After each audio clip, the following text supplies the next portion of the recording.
English का हालत डब्बा गोल है।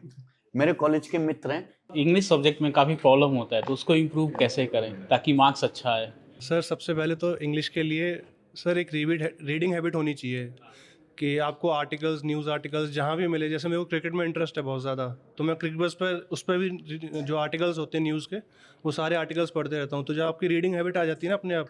इंग्लिश में पढ़ते हो, हाँ जी सर, इंग्लिश में ही। कमेंट्री में इंग्लिश में सुनते हो, हाँ जी सर, सारा कुछ इंग्लिश में करता हूँ। मूवीज़ भी देखता हूँ, इंग्लिश में देखता हूँ, तो उससे क्या वेब है। सीरीज भी इंग्लिश में देखते हो? हाँ जी सर, सारा कौन सब। सी देखी लेटेस्ट वाली? सर लेटेस्ट में गेम ऑफ थ्रोन्स देखी हुई है अभी। आउटडेटेड है। हाँ जी सर, अभी रिसेंट में जैसे something bad is going to happen. अच्छा, हाँ जी कोरियन? सर। नहीं सर, कोरियन नहीं है, अमेरिकन नहीं है। अच्छा, हाँ जी सर। तो वही रीडिंग करोगे आप, तो उससे आपकी जो इम्प्रूवमेंट है अपने आप आ जाएगी। आपकी वोकैब सही हो जाएगी, आपकी रीडिंग कॉम्प्रिहेंशन, पैसेज, जो भी सारी चीज़ें उससे सारा कंप्लीट हो जाएगा। स्टार्टिंग मिल जाएगी, एक इंटरेस्ट आ जाएगा। जैसे जो भी आपको टॉपिक में इंटरेस्ट हो उसके रिलेटेड आर्टिकल्स पढ़ लो, वो आप इंटरेस्ट से पढ़ पाओगे, तो उससे आपको थोड़ा हेल्प मिल जाएगी। फिर टीचर्स तो हैं ही फिर सबके लिए। बिलो एवरेज बच्चे को जिसका मैथमेटिक्स मतलब 10th के बाद उसने नहीं पढ़ा है, एसएससी का math, arithmetic advance, probability statistics, DI मतलब पूरा पढ़ने में कितना समय लगेगा एक एवरेज बच्चे को? बिल्कुल क्लियर कर दो कि बच्चों के दिमाग में भरम है कि 4 घंटे क्लास से परसेंटेज खत्म होता है, 3 घंटे में ज्योमेट्री खत्म होती है और मेंसुरेशन तो फॉर्मूले याद कर लिए 4 पीपीटी से खत्म हो गई। ये बच्चे सोचते हैं क्या इतना इजी है? नहीं सर, 6 to 7 मंथ्स तो लगेगा पूरा करने में। 6 to 7 मंथ टिक के पढ़ना पड़ेगा, हाँ जी, मुर्दे की तरह। डेली के 3-4 लेक्चर्स लेने पड़ेंगे। बिल्कुल। सर एक बार तो ये है कि पूरा जो भी सिलेबस है पूरा का पूरा, जैसे आपसे जैसे हमने किया है, तो आपकी पूरी डिटेल्ड में है हर चीज़, बेसिक से एडवांस तक है पूरा। जो मतलब जिसने नहीं भी पढ़ा वो भी पढ़ सकता है आपसे। तो वो पूरा कोर्स 6 to 7 मंथ्स कंसिस्टेंसी के साथ पूरा कंप्लीट करना पड़ेगा पहले। भले ही समझ आए ना आए, कंप्लीट करो एक बार सारी चीज़ें। उसके बाद जब आप सेकंड टाइम उसको देखोगे, थर्ड टाइम देखोगे, तो अपने आप वो चीज़ें रिटेन होने लग जाएंगी। जैसे जो पिछला सीजन था उसमें मैंने यही किया था कि एक बार चीज़ें कर ली तो एग्ज़ाम के टाइम पर निकल गई, दिक्कत हो गई, भूल गया। तो अगली बार वही चीज़ें फिर इम्प्रूव करेगी। कम से कम 4 से 5 बार कंप्लीट किया सारा, क्योंकि एक बार हो चुका था। तो वो सारी चीज़ें रिपीट करने में इजी होता है, तो उससे थोड़ा इजी हुआ चीज़ें। तो वही है कि रिपीटेशन और कंसिस्टेंसी चाहिए मैथ के लिए। और 1 घंटे और 2 घंटे के लेक्चर में कंप्लीट नहीं होता सर कोई भी टॉपिक। बस जैसे बच्चे चाहते हैं कि वन शॉट मिल जाए, कोई 2-2.5 घंटे का एक चैप्टर 2-2.5 घंटे में खत्म हो जाए। क्या ये संभव है कि बच्चे बेवकूफ बन रहे हैं इसके चक्कर में? सर वन शॉट तो सर बेवकूफ़ तो नहीं कहूँगा, लेकिन ये है कि आपको पूरा करना ही पड़ेगा, तभी वन शॉट का भी फ़ायदा होगा। जब तक आप एक बार डिटेल में पढ़ोगे ही नहीं, तो वन शॉट तो फिर उनके लिए जो रिवीजन करना चाहते हैं, वन शॉट उनके लिए बेस्ट है सर। बिगिनर के लिए सर बिल्कुल भी नहीं है। जो आधे घंटे में टॉपिक कंप्लीट कराना चाहते हैं, वो उससे कुछ होगा नहीं सर। एट द एंड जब कोई भी क्वेश्चन आएगा तो ट्रिकी हो जाएगा हल्का सा भी, तो वो किसी काम का नहीं रहेगा फिर। पेशेंस कितना जरूरी है भाई एक कॉम्पिटिटिव फील्ड वाले बच्चे को? Patience, because students doesn't have patience these days. मतलब वो क्या है कि जैसे ततैया देखा है, ततैया को थोड़ा सा तिल्ली से जला दो तो जैसे फड़फड़ाता रहता है ना, ऐसे ही स्टूडेंट्स की हालत है। सबको क्विक चाहिए, तुरंत समझ में आना चाहिए, तुरंत कंसेप्ट होना चाहिए, तुरंत एग्जाम होना चाहिए, तुरंत सिलेक्शन होना चाहिए, तुरंत शादी ब्याह लड़की सब तुरंत चाहिए। तो ये कैसे हटाए भाई? पेशेंस कितना जरूरी है जीवन में? सर ये चीज़ पॉसिबल ही नहीं है कि आप इतनी जल्दी सारी चीज़ें मिल जाएंगे आपको एक प्रोसेस के थ्रू जाना ही पड़ेगा सर। तो वही है कि एक साथ तो कुछ भी नहीं मिलेगा। जैसे आपको हर चीज़ टाइम के साथ ही मिलनी है, वो तो है ही। और उसके बाद कंसिस्टेंसी आपको रखनी ही पड़ेगी जो भी हो जाए। पेशेंस सर- बहुत जरूरी है। हाँ जी। पढ़ाई प्लस पेशेंस भी उतना ही जरूरी है। तुमने तो 5-6 साल रखा है। हाँ जी सर। हाँ? हाँ जी सर। और सर आप जो कह रहे थे कि जब लगता है कि कुछ नहीं हो रहा उस समय क्या करना चाहिए, तो सर मेरे को उस समय ये होता था कि जैसे स्टार्टिंग हमने की थी, तो ऐसा नहीं है कि हमारे भी सीधे ही 150 160 स्कोर आने लग गया था प्री में। 100 के आसपास 105 110 तक स्कोर रहता था बस। तो वही धीरे धीरे करते गए। लेकिन जो मॉक्स थे हमारे, वो हमने डेली दिए, चाहे हमारा जो भी स्कोर रहता था हम दोनों आपस में ही करते थे उसे। और एनालिसिस सबसे ज़्यादा जरूरी है, चाहे आपको जो भी स्कोर हो, लेकिन जब आप मॉक को एनालाइज कर रहे हो, वो आपको उस समय कंप्लीट होना चाहिए कि ये क्वेश्चन दोबारा है तो ये नहीं छूटना चाहिए मेरे से बस। तो वो चीज़ करोगे और तो अपने आप सारी चीज़ें होती रहेंगी। बस भरोसा रखो अपने आप पर। अच्छा, एक है कोर्स पूरा करना यानी कि बेसिक से पढ़ना, दूसरा है self practice chapter wise. Percentage पढ़ा बच्चा, परसेंटेज ही प्रैक्टिस कर रहा है। तीसरा है फुल लेंथ मॉक टेस्ट लगाना। तीनों में सबसे ज्यादा इंपॉर्टेंट क्या चीज है? मतलब जहां बच्चे को पूरी जान झोंक देनी चाहिए। सर सबसे पहले तो ज़रूरी तो सर तीनों ही चीज़ें हैं। पहले तीनों ही तो चीज़ें। आपको पूरा कंप्लीट करना ही पड़ेगा, चाहे आप कितने भी कुछ भी हो, आपको एक बार पूरी चीज़ कंप्लीट करनी ही पड़ेगी पूरी जान से। उसके बाद आप जब प्रैक्टिस करोगे तो आपको मिक्स क्वेश्चन प्रैक्टिस करने पड़ेंगे। मतलब एक बार पूरी चीज़ कंप्लीट और उसके बाद मिक्स भी साथ में करने पड़ेंगे, तब आपको एग्जाम के लिए पता चलेगा कि जब एक साथ क्वेश्चन आते हैं अलग अलग, तो आप रिटेन कितना कर पाते हो, कितनी जल्दी क्लिक कर पाते हो सारी चीज़ों को। जैसे कभी कभी होता था कि बिल्कुल मन नहीं कर रहा क्या कर रहे हैं, तो हम ना हर वीक एक डे ऑफ रखते थे अपना। पढ़ाई से पूरा। हाँ जी सर, पूरा पूरा फुल डे ऑफ। उस दिन पढ़ने की बात भी नहीं करनी है हमें। अच्छा। हाँ जी सर, उस दिन हम सिर्फ मूवी देखते थे। मूवी देख लिया या फिर जो भी सीरीज़ कुछ देखनी है वो देख लिया। जैसे हमें घूमने का शौक था, तो हम जैसे मथुरा हमारा पास था, तो हम वहाँ टेम्पल्स देखने चले गए। हम घूमते थे सिर्फ उस दिन, कि पूरा माइंड रिलैक्स कर दो आप अपना। लेकिन जिस दिन वापस आओगे तो वहाँ से बस अपना जो भी है ना कंटिन्यू रखो उस चीज़ को। आपका स्कोर कम होगा, होने दो, आपको ही तो देखना है, वो किसी और को तो देखना नहीं है। एट द एंड जब फाइनल में आपके पास जब सारी चीज़ें होंगी, सब वही देखेंगे चाहे आपने जो भी किया हो। तो स्कोर से कोई फ़र्क नहीं पड़ता, बस आपको देना है डेली वो। A big congratulations to both of you. So मेरा क्वेश्चन इज़ दैट कि अभी आपने बोला कि अगर आप बोर हो जाते हो या फिर अब बहुत ज़्यादा हैक्टिक हो जाता है तो आप मूवीज़ देख लेते हो, these things and all. But ये जो सोशल मीडिया का डिस्ट्रैक्शन है कि हम पढ़ रहे हैं एंड देन रील स्क्रॉल करते गए, अब 1 घंटे बीत गए, 2 घंटे बीत गए, 3 घंटे बीत गए, एंड फिर लगता है कि भाई मैंने अपना पूरा टाइम वेस्ट कर दिया। तो इस चीज़ को आप बैलेंस करते हो या फिर आपने सोशल मीडिया पूरी तरीके से कट ऑफ किया हुआ था? भाई रील्स देखना तो छोटा डिस्ट्रैक्शन है, एक नया आया है अब तो, रील बनाने का। हाँ जी सबको फेमस होना है।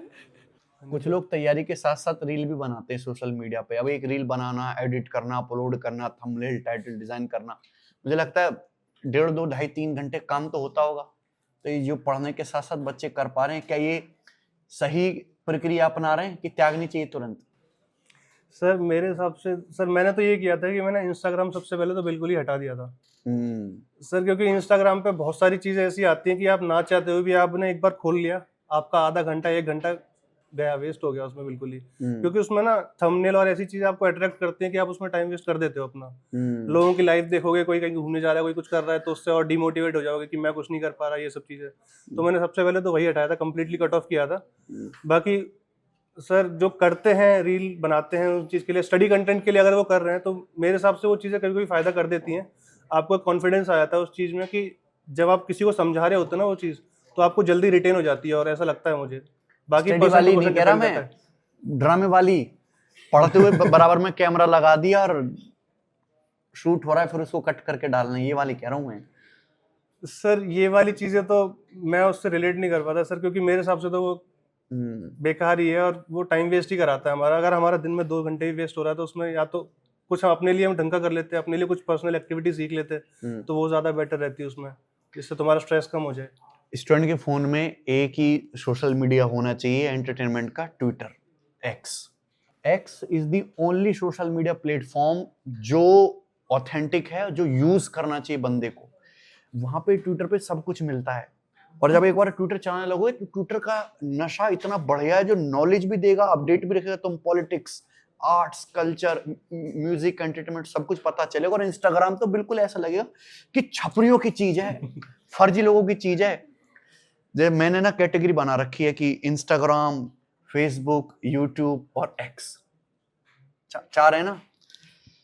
इंस्टाग्राम छपरियों के लिए है, फेसबुक जो पुराने जमाने के लोग हैं उनके लिए है ना, यूट्यूब दोनों तरीके के लोग इस्तेमाल कर रहे हैं। जो अपना फायदा देखना चाहे तो खूब फायदा मिलेगा, और जो बर्बाद होना चाहे उस पर फुल डे जो है यूट्यूब पे अपना टाइम भर किल कर सकता है।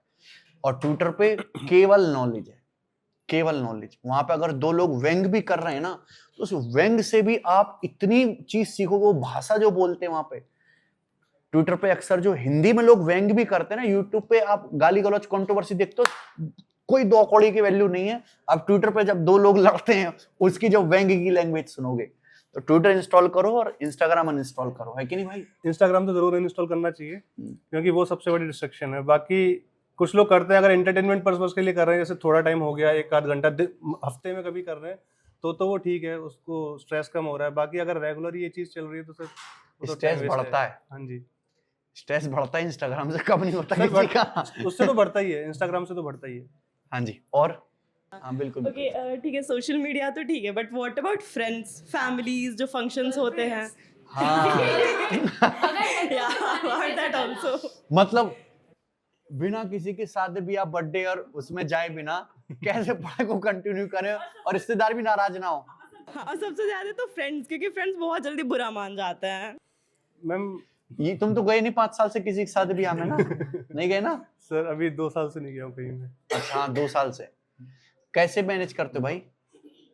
हाँ मतलब हमने तो कम्प्लीटली कट ऑफ किया था, बट मैनेज जो कर सकता है उसके लिए अच्छा है, क्योंकि ये भी सर इंपॉर्टेंट है, लाइफ का पार्ट है। आप फैमिली फ्रेंड से कनेक्टेड रहते हो तो डिमोटिवेट फील नहीं करते। फैमिली फ्रेंड से कनेक्ट रहने के लिए पूरी जिंदगी पड़ी है, कैरियर बनाने के लिए 2-3 साल ही है कि नहीं? मैम फ्रेंड्स के लिए मैं ये करता था, जैसे पूरे दिन हम लोग जैसे सुबह 5 से या 4 से जो भी पढ़ना शुरू करते थे, तो पूरा चल रहा है वो सब सारी चीज़ें। अब शाम को 6 बजे के बाद 7-8 बजे तक हम लोग 1.5 से 2 घंटा फ्री रखते थे दिन में। तो उस समय जो भी हमारे दोस्त थे हम उनसे बात करते थे उस टाइम पे, रेगुलर हम उनसे कांटेक्ट में रहते थे। और एक तो दोस्तों से बात करने से ना सबसे बढ़िया, आप फैमिली वालों से बात नहीं कर सकते हो, दोस्तों से कर सकते हो। तो दोस्तों से बात करनी बहुत ज़रूरी है आपके लिए। तो फैमिली फंक्शंस कट ऑफ किए, लेकिन फ्रेंड्स ऑन थे।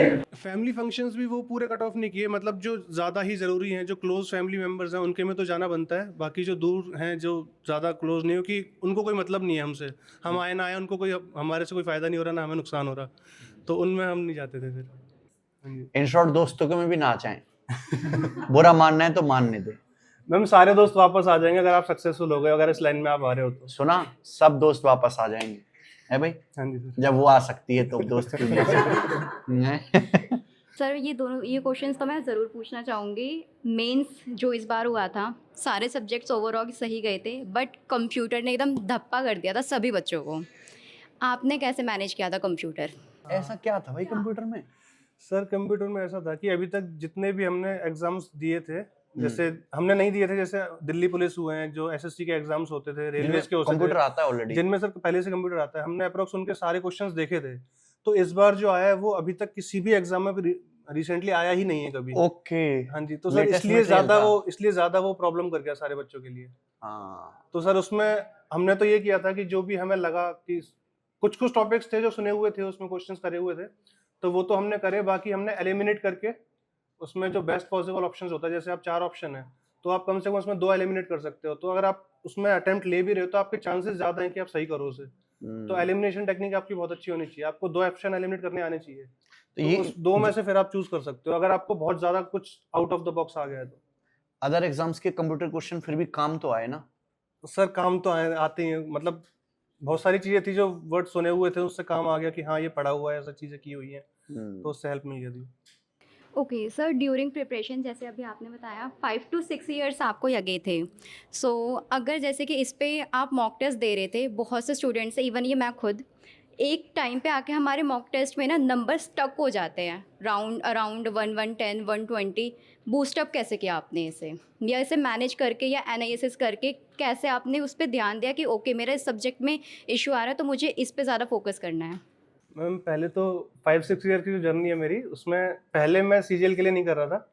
पहले मैं अपना जैसे एसएसबीज हो गया हमारा, और जो मेरा कॉलेज चल रहा था वो चल ही रहा था सीएस से, तो सीडीएस एनडीए एफकेट ये वाले एग्जाम्स में ज़्यादा दे रहा था, तो मैंने वहाँ किया था पहले। तो वहाँ क्या है, कॉन्फ्रेंस आउट होता था मैं बार बार एसएसबीज में, तो वहाँ मेरे को बहुत ज़्यादा डिमोटिवेट हो गया था कि मैंने कहा ये शायद मेरे लिए नहीं है। तो मैंने फील्ड चेंज करी, फिर एसएससी अभी 2 साल से मैंने ढंग से प्रिपरेशन करना स्टार्ट किया था। तो अभी जो आप कह रहे हो कि स्कोर स्टक हो जाता है, तो मैम ऐसा है कि हमने जो स्टार्ट किया था वो भी एक नॉर्मल स्कोर से स्टार्ट किया था, उसके बाद बढ़ता है। तो ऐसा तो नहीं है कि बढ़ते बढ़ते 200 भी क्रॉस कर जाएगा, ऐसा तो होगा नहीं कभी। तो अगर आपका स्कोर स्टक भी कर रहा है तो उसमें कोई बड़ी बात नहीं है, वो सबके साथ ही होता है। दैट मीन्स ये कॉमन है? हाँ जी, ये बहुत कॉमन है कि आपका स्कोर स्टक होगा, उल्टा कम भी हो जाएगा बहुत बार आपका, तो वो कोई मायने नहीं रखता, बस आपको रेगुलर देते रहो उसे। मतलब जो उस समय क्वेश्चंस आए आपके सामने मॉक में, वो अगली बार अगर आपके सामने आते हैं तो वो आपको उस समय आने चाहिए। एनालाइज आपको बहुत अच्छे से करना है। आप मॉक में 1 घंटा दे रहे हो तो आपको एनालिसिस में 2 घंटे देने कम से कम। एक मॉक एनालिसिस में? हाँ जी सर। मैं मॉक ज्यादा टफ बनाता हूँ। हाँ हाँ जी सर, बहुत रुला देते हैं। हाँ जी सर। एंड सर मैं आप दोनों से पूछना चाहती हूँ, आप दोनों का डेली रूटीन क्या था? मॉर्निंग में पढ़ते थे? जस्ट बिकॉज हम जेंजीज को तो रात में ही ज़्यादा पढ़ना पसंद है, आपका क्या था? ये भी जेन जी हैं। मैम जैसे हम ना अर्ली मॉर्निंग पढ़ना अच्छा लगता था। ओके। जैसे हम 4 या 4:30 वेकअप करते थे, हैं? बाद हाँ जी सर। हम अपना पूरा मतलब अर्ली नाइट हम डिसाइड कर लेते थे हमें कैसे पढ़ना है। तो फिर 5 आवर्स के हमने वो बना रखे थे सेक्शंस, जैसे 5 आवर्स हमें थोड़ा जो हार्ड सब्जेक्ट था जैसे जीएस उसको दिए। हार्ड सब्जेक्ट सर ऐसा था कि जो भी हमें अगले दिन करना है ना, उसका प्लान हमारे पास एक दिन पहले होना चाहिए कि अगर दैट आप, मीन्स आप रात में बना के सोते हो। हाँ जी, आप सोने से पहले अगले दिन का शेड्यूल बना के सोओगे तो आपको ये होगा कि आपको अगले दिन ना कंफ्यूजन नहीं होगी। बहुत टाइम क्या होता है, कंफ्यूजन रहती है कि ये करें वो करें, समझ नहीं आता। तो एक दिन पहले प्लान बना लो आप कि आपको क्या करना है, नेक्स्ट डे कितने कितने घंटे देने हैं। अगर आप उसका 70% भी 80% भी कर रहे हो तो मोर देन इनफ है। तो अभी ये था कि सुबह हम उठते थे तो सबसे पहले वो सब्जेक्ट लेते थे हम जो रिटेन करना होता है, ज्यादा याद करना होता है, जैसे जीके हो गया या फिर इंग्लिश की वोकैब करनी है तो वो हो गया। तो स्टार्टिंग में तो वही करते थे हम। फिर वो सब्जेक्ट कंप्लीट हुआ, उसके बाद हम लोग मॉक देते थे। हाँ जी, तो डेली का था हमारा शेड्यूल में कि मॉक तो देना है प्री के टाइम तक। आपने मॉक देना मतलब कि एक होता है कि 50% हमारा सिलेबस कंप्लीट हो गया, 50-60%, तो आपने मॉक देना कब से स्टार्ट किया था? मैम स्टार्टिंग से ही किया था हमने स्टार्ट। डे 1 से? हाँ जी मैम, उसमें भले ही आपका स्कोर कम हो, लेकिन क्या है कि आपको ना मिक्स क्वेश्चंस करते रहने पड़ेंगे साथ साथ में। जैसे आप जो पढ़ रहे हो वो तो आप एक सब्जेक्ट एक टाइम पे पढ़ रहे हो या फिर एक टॉपिक पढ़ रहे हो मैथ्स का, लेकिन जब आप मिक्स क्वेश्चन करोगे ना तो आपको एक रेगुलर हैबिट रहेगी, आपको एक साथ कुछ भी आए तो आपको करने की आदत रहेगी उसमें। बच्चों को पता मॉक देना पसंद ही नहीं है। आज के जो बच्चे हैं ना, उनको एक ही चीज पसंद है, उनको परसेंटेज पढ़ाओ। They want basic only.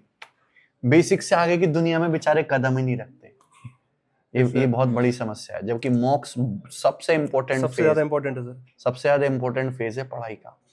और मैम दोपहर के टाइम जब नींद आती है ना, वो सबसे इम्पोर्टेंट होता है कि हम उस समय लेते थे हमारा फेवरेट सब्जेक्ट जो हमें खुद ही इंटरेस्ट आ जाए, कितना भी बोरिंग हो। जैसे हमारा था मैथ्स, तो हमने सोच रखा था दोपहर में हमें नींद आएगी नहीं मैथ्स करेंगे तो, वरना अगर कुछ और जीके ले लिए दोपहर में तो खाना खाने के बाद तो नींद ही आ जाएगी। तो इसलिए हम मैथ्स करते थे दोपहर में, क्योंकि उसमें नींद नहीं आती। मैथ्स कंप्लीट हो गया, फिर आप जो भी सब्जेक्ट बच रहा है आपका वो टाइम दो, तो इंग्लिश जैसे रीजनिंग हो गया। और रात को कितने बजे सो जाते थे भाई?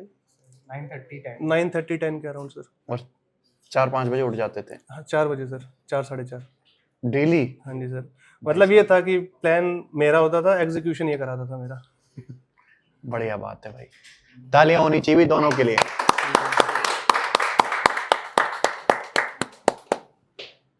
देखो, मॉक टेस्ट हो गया, डेली रूटीन हो गया, जर्नी हो गई। अब ये बताइए दहेज कितना लीजिएगा?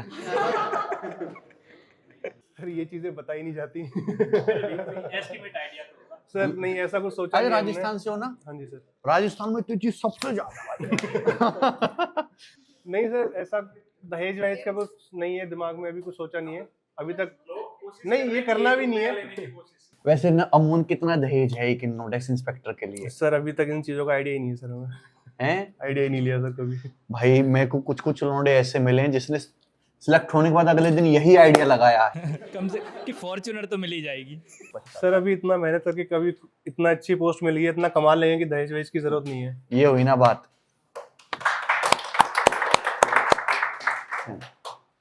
अब तुम इतने बन गए हो काबिल कि अपना और एक पार्टनर का नर्चर कर सको आसानी से। ठीक है भाई, शादी ब्याह का विचार कब है वैसे तुम्हारा? सर जल्दी होगा मेरा लगता है सर। तुम्हारा तो जल्दी हो जाएगा है? सर अभी क्या है कि काफ़ी टाइम हो चुका है, घर वाले काफ़ी सपोर्ट कर चुके हैं, तो अभी मैं तो घर वालों के हाथ छोड़ रखा है, जैसा वो चाहेंगे, जैसा वो करना चाहेंगे। तो पारंपरिक विवाह, प्रेम विवाह नहीं? हाँ सर Which परिस्थिति one is बताएगी better sir. according to you? Sir अगर सर लव मैरिज होती है सर, आपको पार्टनर अगर अच्छा मिलता है तो लव मैरिज बहुत बढ़िया है। हाँ, मैं बताऊं, अगर लव मैरिज होती है और बीवी घूसा भी मारती है तो ठीक लगता है। अरेंज मैरिज वाली बीवी घूसा मारती है तो बड़ा दुख होता है। वो घूसा तो पड़ेगा भाई। है कि नहीं? हाँ जी सर। कांग्रेचुलेशन भाई, तालियां होनी चाहिए बच्चों के लिए।